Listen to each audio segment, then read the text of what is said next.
Shalom, Bapak Ibu, saudara-saudaraku yang terkasih. Di tahun baru ini, ada evangelium itu diterangkan melalui khotbah pimpinan gereja kita.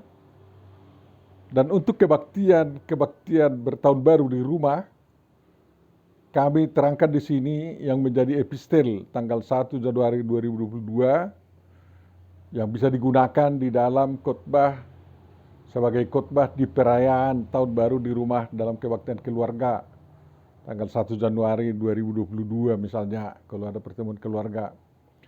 Dengarkanlah atau bacakan khotbah ini sewaktu keluarga berkumpul bersyukur kepada Tuhan. Itu maksudnya. Bisa saja dibuka dari YouTube, kemudian di-subscribe, lalu diperdengarkan kepada seluruh peserta. Kalau ada pembesar suara atau loudspeaker, silahkan aja, semakin indah sehingga tetangga juga dapat menikmatinya.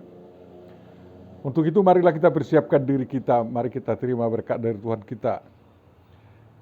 Kasih karunia dan damai sejahtera dari Allah Bapa kita dan dari Tuhan Yesus Kristus menyertai kamu sekalian. Amin. Firman yang akan kita renungkan dan hayati di hari pertama tahun baru ini, tanggal 1 Januari 2022, diambil dari Pengkhotbah 3 ayat 1 sampai 13.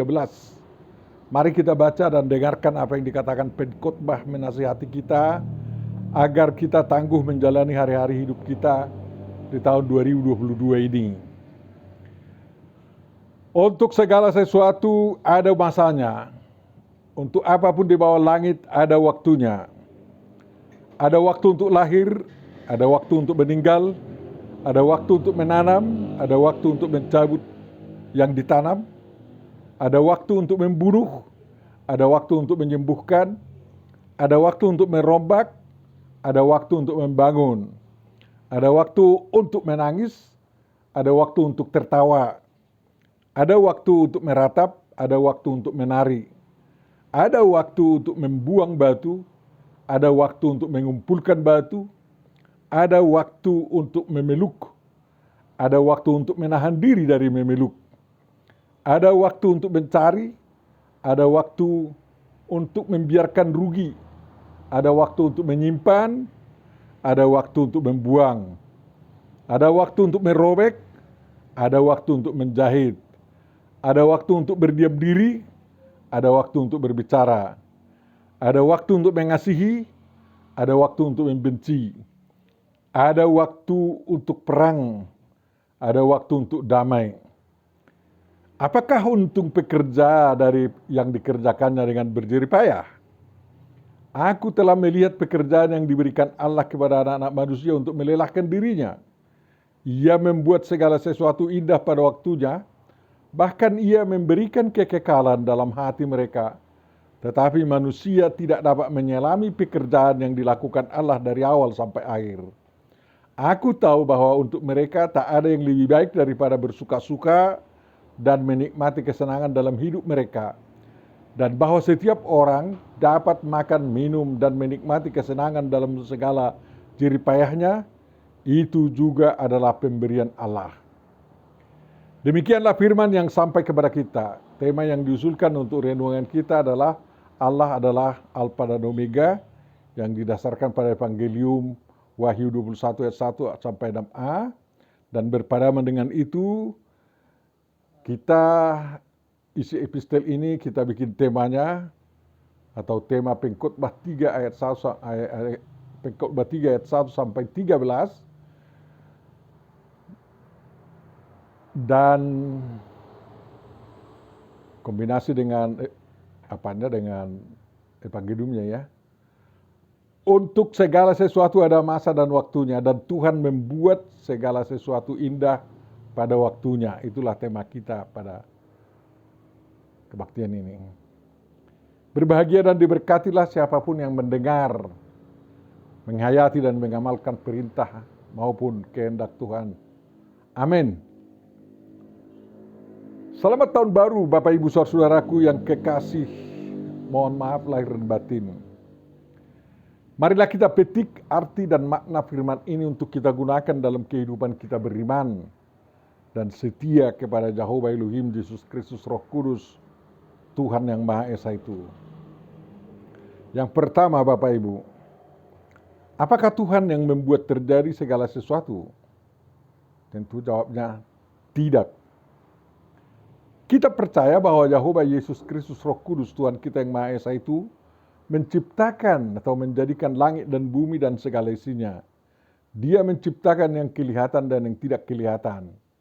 Tetapi apakah Tuhan yang membuat setiap peristiwa atau kejadian yang terjadi di dunia, di kalangan manusia maupun di kalangan ciptaan-ciptaan lainnya?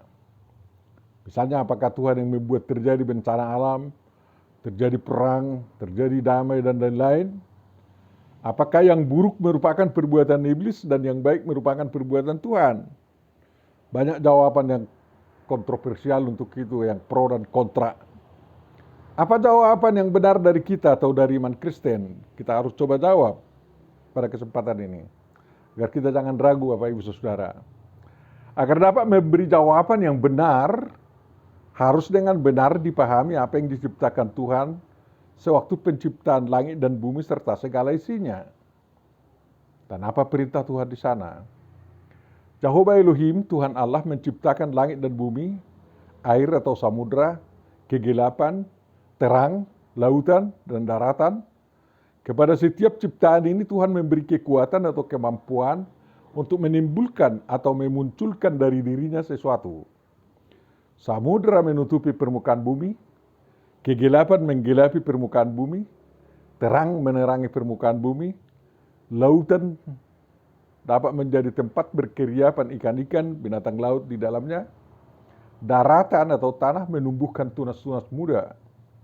Matahari dan bulan memancarkan cahaya, matahari menguasai siang, bulan menguasai malam, bumi mengeluarkan segala jenis makhluk yang hidup, bumi bisa meletuskan gunung berapi, manusia diberi kemampuan beranak cucu, tumbuh-tumbuhan diberi kemampuan menghasilkan biji-bijian atau benih untuk bisa berkembang biak, hewan-hewan diberi kemampuan berkembang biak. Tentu hal-hal itu terjadi karena ciptaan Tuhan tersebut menjalankan kemampuannya. Kejadian itu bukan lagi dari Tuhan, melainkan dari ciptaan itu sendiri. Demikianlah Tuhan memberi kemampuan kepada manusia sewaktu manusia itu diberkati.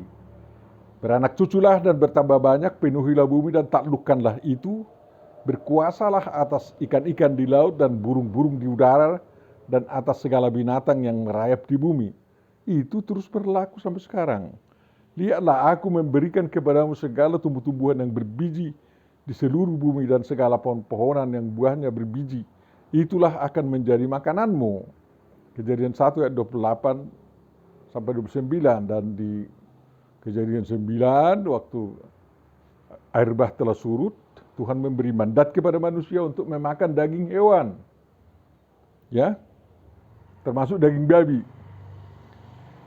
Berkat ini memungkinkan manusia melakukan perbuatan-perbuatan atas inisiatifnya sendiri yang harus dipertanggungjawabkannya kepada Tuhan dan sesama manusia. Manusia bukan seperti wayang di tangan dalangnya. Jelas itu. Manusia bukan seperti seruling di tangan pemain serulingnya. Yang kedua, Bapak Ibu Saudara, segala sesuatu yang dimaksud pengkhotbah ada waktunya adalah perbuatan manusia. Dalam ayat 2-8, pengkhotbah mendaftarkan perbuatan-perbuatan manusia yang bisa berganti. Dan ada waktunya, antara lain, ada waktunya terjadi kejadian-kejadian ini.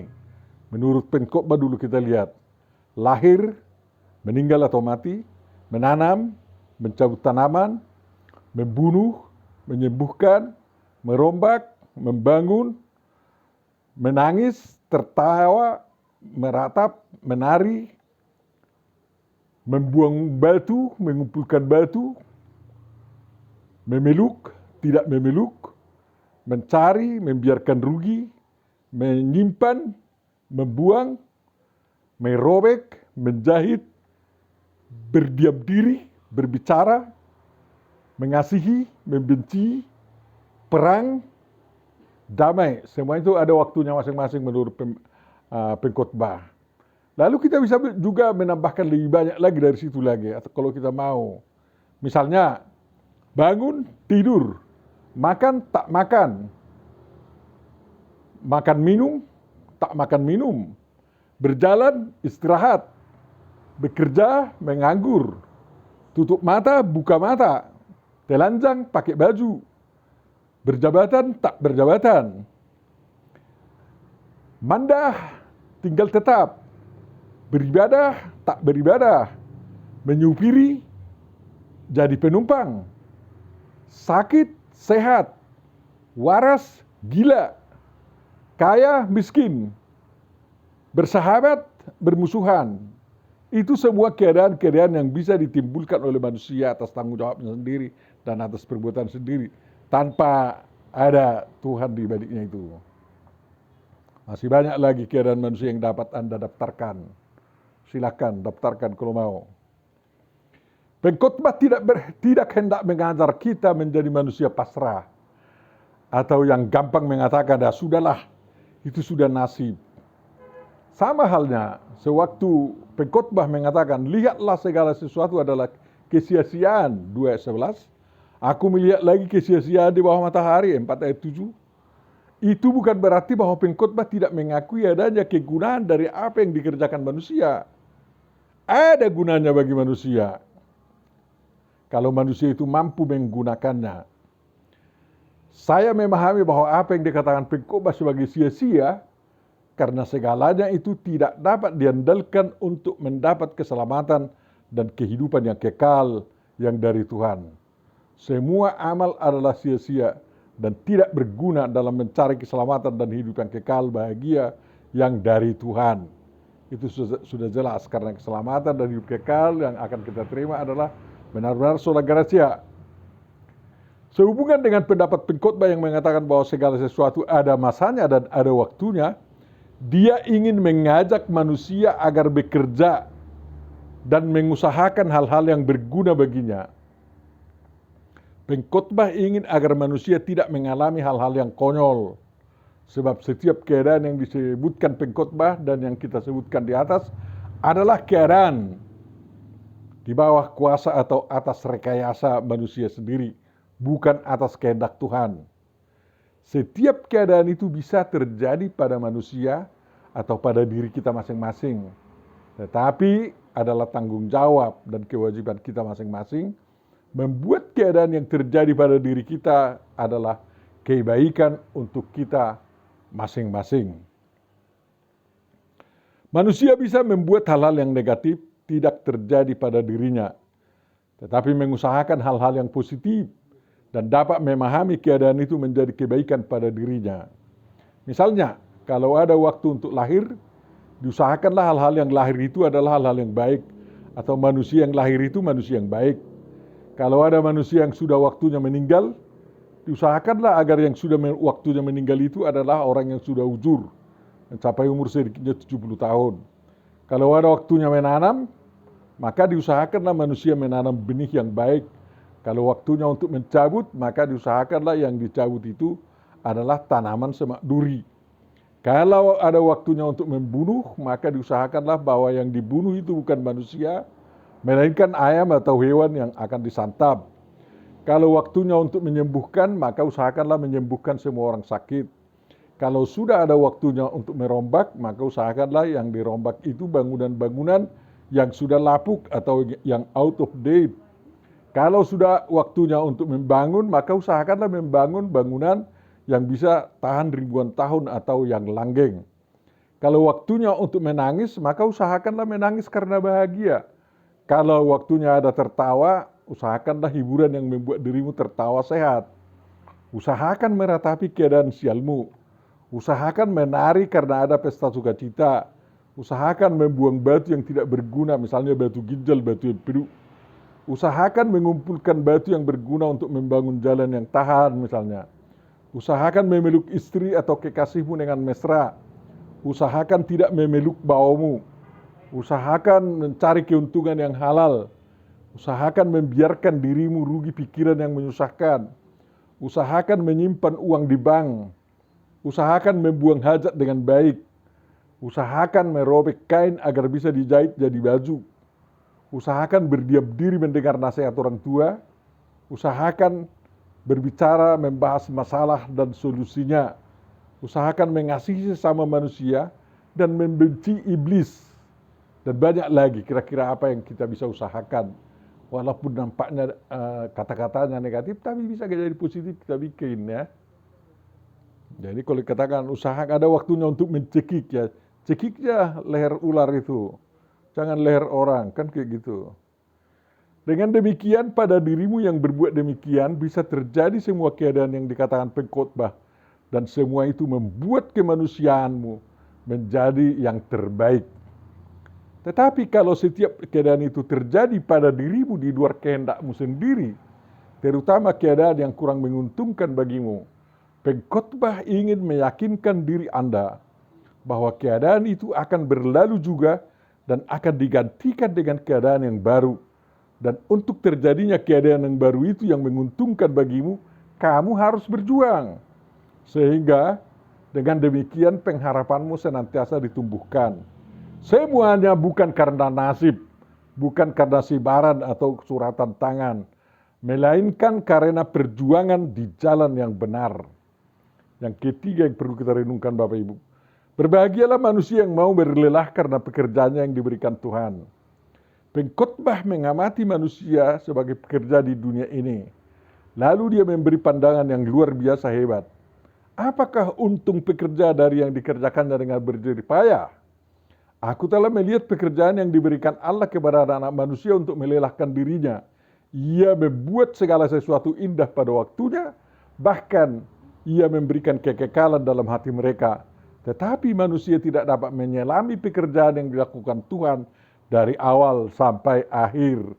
Ayat 9-11. Apa untungnya bekerja? Tentu saja agar pekerja atau yang kerja itu mendapat gaji atau hasil yang memberinya kebahagiaan. Menurut pengkhotbah, Tuhan sendiri yang memberikan pekerjaan kepada setiap pekerja. Pekerjaan itu adalah sesuatu yang mulia, tanpa melihat jenis-jenisnya. Semuanya pekerjaan adalah mulia. Tujuan Tuhan memberikan pekerjaan itu agar ada tempat manusia berlelah. Sebab setiap pekerja harus berlelah, harus bersusah payah untuk mencari rezekinya dari tanah seumur hidupnya. Bandingkan Kejadian 3 ayat 17. Manusia sangat beruntung dalam perjuangannya tekun bekerja dan atas kemampuannya untuk membuat keadaan yang menguntungkan bagi dirinya, dan sedapat mungkin dia tidak mengalami yang konyol dalam perjuangannya mengusahakan yang terbaik bagi dirinya, seperti yang sudah dikatakan di atas tadi. Dengan demikian Tuhan membuat segala sesuatunya indah pada waktunya. Tuhan menginginkan agar manusia mendapat kebahagiaan dari hasil pekerjaannya. Untuk itu Tuhan memberikan keinginan untuk mengetahui hari depan. Terjemahan bahasa Indonesia sehari-hari itu untuk kata hak olam. Terjemahan baru lain menerjemahkannya dengan kekekalan, kurang cocok menurut kami. Jadi Tuhan memberikan hak olam, keinginan untuk mengetahui hari depan dalam hati manusia yang bekerja. Tetapi manusia tidak dapat menyelami pekerjaan yang dilakukan Allah dari awal sampai akhir. Demikian pengkhotbah. Kegagalan manusia menyelami pekerjaan yang dilakukan Allah dari awal sampai akhir membuat manusia sering tidak mengenal yang indah yang dibuat Tuhan Allah pada waktunya bagi diri manusia itu sendiri. Setiap kali manusia dapat menyelami pekerjaan yang dilakukan Allah bagi dirinya, setiap kali itulah manusia menemukan yang terindah dalam kehidupan manusia itu. Mari Bapak Ibu Saudara, selami dan temukanlah pekerjaan yang dilakukan Allah dalam diri Bapak Ibu Saudara-saudari, dan pasti Anda menemukan yang terindah dalam hidupmu. Yang keempat kita renungkan Bapak Ibu, yang terbaik bagi manusia adalah bekerja bersama Tuhan dan menikmati pemberian Tuhan. Pengkhotbah mengatakan, aku tahu bahwa untuk mereka tak ada yang lebih baik daripada bersuka-suka dan menikmati kesenangan dalam hidup mereka. dan bahwa setiap orang dapat makan, minum, dan menikmati kesenangan dalam segala jerih payahnya, itu juga adalah pemberian Tuhan. Ayat 12-13.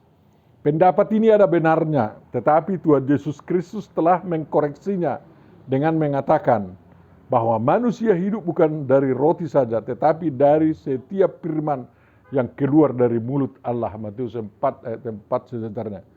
Itu berarti manusia menikmati kesenangan dalam segala jerih payahnya, bukan hanya karena manusia dapat menikmati makanan dan minuman lebih dari cukup, melainkan karena menikmati firman Tuhan sebagai makanan rohani manusia dan penuntun hidupnya. Tuhan tidak melarang manusia bersuka-suka dan menikmati kesenangan dalam hidup mereka, tetapi manusia harus mengingat dan menyadari bahwa makan, minum, dan menikmati kesenangan dalam segala jerih payahnya adalah pemberian Tuhan. Sehingga penikmatan kesenangan itu tidak boleh melampaui batas, tidak boleh digunakan untuk menyangkal peran serta Tuhan dalam memungkinkan penikmatan kesenangan itu. Kata apostol Paulus, jika engkau makan atau jika engkau minum atau jika engkau melakukan sesuatu yang lain, lakukanlah semuanya itu untuk kemuliaan Allah. 1 Korintus 10 ayat 31. Dengan demikian, makan dan minum serta menikmati kesenangan menjadi sesuatu yang sangat indah pada waktunya. Amin. Mari kita berdoa. Terima kasih Bapa, Engkau berikan suatu tahun yang baru bagi kami untuk kesempatan atau waktu bagi kami untuk menikmati kesenangan yang daripadamu dan bersama Engkau. Bapa Surgawi, banyak hal yang akan bisa kami lakukan. Ajari kami untuk membuat apa yang bisa kami lakukan itu menjadi kesenangan bagi kami dan juga kemuliaan bagi nama-Mu. Terima kasih Bapa. Engkaulah yang menyertai kami dalam perjalanan tahun 2022 ini. Kami yakin tahun ini adalah tahun berkat yang melimpah daripada-Mu dan COVID-19 akan hilang dari negara kami, dari bangsa kami. Semua kami sehat-sehat semua. Bapa Surgawi, ampuni dosa kami, sempurnakan doa ini yang kami mohon kepadamu dalam Yesus Kristus Tuhan dan Juru Selamat kami. Amin.